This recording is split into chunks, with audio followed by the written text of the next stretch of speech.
Mangrove have been a part of me since 9 years old.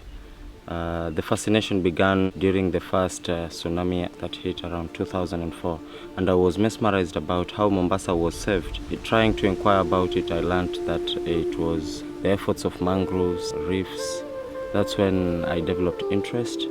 But then that interest died when helplessness kicked in after I graduated, and I wanted to feed my family. I wanted to take care of my financial struggles. So I went back to the mangroves and started cutting them. By the mid-2010, intensive logging had obstructed tidal channels, leaving Rassam's mangrove choked by stagnant water. So he led his community back into the mangrove to reopen ancient channels and let the water flow again.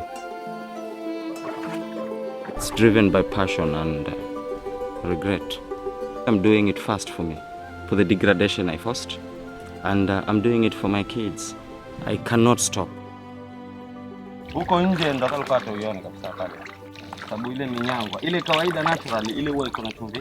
Rassam's story is a story of redemption, from a mangrove cutter to a community leader, from a community leader to a mangrove champion.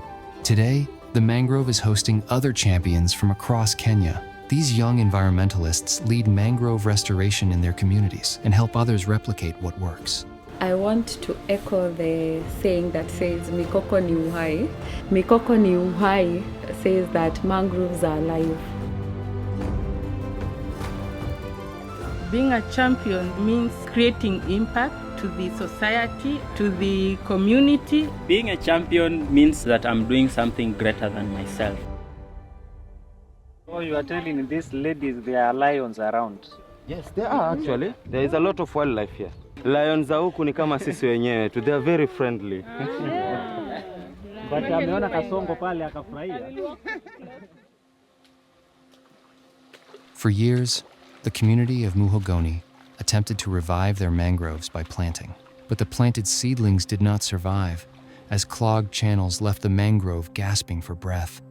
In 2022, with support from Wetlands International, they tested the community-based ecological mangrove restoration approach.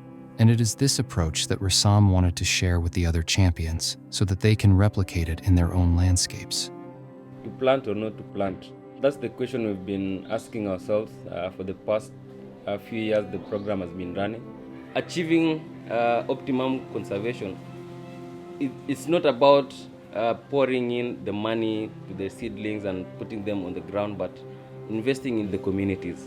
We visited this site 3 years ago. There was a lot of dieback. Salinity was very high. There was a stench just from walking in the mud, and you feel the sulfur choking your breath. As a community, we opted for hydrology rather than planting. We decided to allow for water to flow. We tried to locate the channels that were blocked, and we used jembes, forks. Then we identified another channel. We dug it. What did that take the community?